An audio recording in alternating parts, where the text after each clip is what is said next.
Halo semuanya, selamat datang.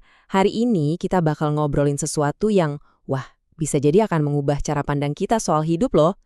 Ini adalah sebuah kerangka berpikir filosofis yang keren banget. Jadi, siap-siap ya. Kita langsung loncat aja ke pembahasannya. Oke, kita mulai dari kutipan yang satu ini ya. Kalau mau hidup lebih bahagia, jangan rampas castingan orang. Dalam banget kan? Kalimat ini benar-benar jadi pembuka yang pas buat metafora utama yang bakal kita bedah hari ini. Sebuah ide yang serius deh bisa bikin kita mikir ulang soal banyak hal. Jadi apa sih intinya? Gini, konsepnya sebenarnya simpel tapi dampaknya luar biasa. Anggap aja dunia ini panggung sandiwara raksasa. Dan kita semua, ya kita ini aktornya. Masing-masing dari kita dapat peran spesifik buat dimainin. Nah, disinilah letak kuncinya. Kita harus bisa bedain antara aktor sama peran yang dimainin. Coba deh bayangin Tom Cruise. Dia kan aktornya, terus dia mainin peran sebagai Maverick. Tom Cruise ya tetap Tom Cruise, esensinya nggak berubah. Tapi Maverick itu cuma identitas sementara, cuma sebuah peran. Nah, kita juga sama persis kayak gitu. Ada diri sejati kita yang asli yang nggak berubah. Dan ada peran-peran yang kita mainin sehari-hari. Nama kita, pekerjaan kita, bahkan kepribadian kita. Oke, kalau gitu muncul pertanyaan besar kan? Kalau hidup ini cuma akting, cuma sandiwara, kok bisa ada begitu banyak konflik, penderitaan, marah-marah, sedih-sedihan di dunia ini? Kenapa rasanya nyata banget? Jawabannya ternyata simple banget. Masalah utamanya adalah kita lupa kalau ini semua cuma pertunjukan. Kita terlalu mendalami peran kita. Saking dalamnya, kita sampai ngira kostum yang kita pakai, dialog yang kita ucapin, itu adalah diri kita yang sebenarnya. Kita lupa, kita ini aktornya, bukan perannya. Contohnya gini deh, coba lihat kutipan ini. Apakah Fir'aun itu jahat atau dia cuma mainin perannya dengan begitu sempurna sampai kita ingat dia ribuan tahun? Ini nunjukin gimana kita sering banget ngejudge peran orang lain. Kita lihat Fir'aun sebagai penjahat. Tapi, coba deh kita pakai kacamata ini. Mungkin aja dia itu aktor yang dapat peran penjahat dan dia mainin perannya dengan sangat-sangat total, persis sesuai naskah dari alam semesta. Keren kan cara mikirnya? Oke, sekarang kita coba gali lebih dalam lagi ya. Kenapa sih kita bisa lupa kalau kita ini cuma aktor? Apa penyebabnya? Jadi begini, dari kita lahir, dunia itu seolah-olah ngasih kita naskah. Kita diprogram dengan berbagai macam label atau identitas. Ada nama kamu, keluarga kamu dari mana, kebangsaanmu apa, agamamu apa, status sosial, keyakinan. Semua label ini tujuannya satu, untuk menekankan betapa kita ini berbeda satu sama lain. Proses ini, tanpa kita sadari, menciptakan sebuah ilusi yang kuat banget. Awalnya, kita semua itu berasal dari satu sumber yang sama, sebuah kesatuan. Tapi karena semua label tadi, kita ditarik ke dalam dunia keberagaman.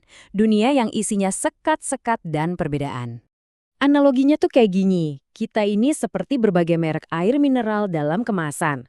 Ada merek A, B, C, botolnya beda-beda, harganya beda-beda, labelnya juga warna-warni. Kita sibuk banget fokus sama perbedaan merek dan botolnya, sampai kita lupa kalau isinya ya air dan semua air itu datang dari mata air yang sama persis. Oke, pertanyaannya sekarang, kalau kita udah tersesat di dunia yang penuh sekat ini, gimana caranya kita bisa pulang? Gimana caranya kita bisa ingat lagi kalau kita semua ini sebenarnya berasal dari sumber yang sama? Nah, jawabannya mungkin ada di kalimat yang sering banget kita dengar, Inna lillahi wa inna ilaihi roji'un. Biasanya kita dengar ini pas ada kabar duka. Artinya, dari Tuhan kita datang dan kepada Tuhan kita kembali. Tapi ada makna yang lebih dalam dari itu. Ini bukan cuma soal kembali setelah mati. Ini adalah pengingat, ajakan untuk kembali ke sumber kita, ke hakikat sejati kita, saat ini juga, di momen ini. Jadi, poin utamanya adalah perjalanan pulang itu bukan soal destinasi nanti setelah kita nggak ada. Ini soal pergeseran cara pandang, pergeseran kesadaran yang terjadi di sini saat ini. Panggilan untuk pulang itu ada di setiap tarikan napas kita. Ini perjalanan ke dalam, bukan keluar. Oke, terus gimana cara kita tahu kita ada di jalur yang benar atau enggak?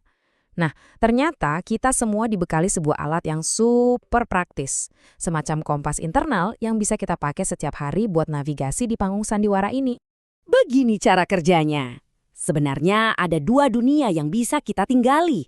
Ada dunia keberagaman di mana kita fokus sama perbedaan. Terus isinya cuma ngejudge, ego, dan konflik. Di sisi lain, ada dunia kesatuan di mana kita fokus pada koneksi, isinya penerimaan, empati, dan kedamaian.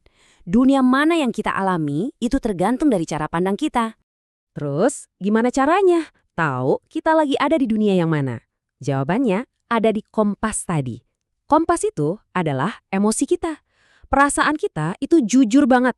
Emosi kita bakal ngasih tahu dengan jelas kita lagi hidup di dunia yang mana. Misalnya, kalau jarum kompas kita nunjukin emosi kayak rasa malu, rasa bersalah, atau marah, itu artinya kita lagi ada di getaran frekuensi rendah. Itu adalah sinyal bahaya. Tanda kalau kita lagi menolak kenyataan dan merasa terputus dari sumber kita. Kita lagi ada di zona bahaya. Tapi sebaliknya, kalau kompas kita nunjukin rasa damai, cinta, penerimaan, nah itu tandanya kita lagi ada di frekuensi tinggi. Itu sinyal kalau kita lagi selaras, lagi nyambung sama aliran kehidupan. Inilah tujuan kita, zona yang kita cari. Jadi, kalau kita simpulkan, sumber dari semua penderitaan di dunia ini cuma satu loh. Formulanya simpel banget. Apa yang aku mau nggak sesuai sama apa yang lagi terjadi. Titik. Konflik antara ekspektasi dan realita. Saat kita menolak kenyataan, disitulah penderitaan muncul. Sederhana itu.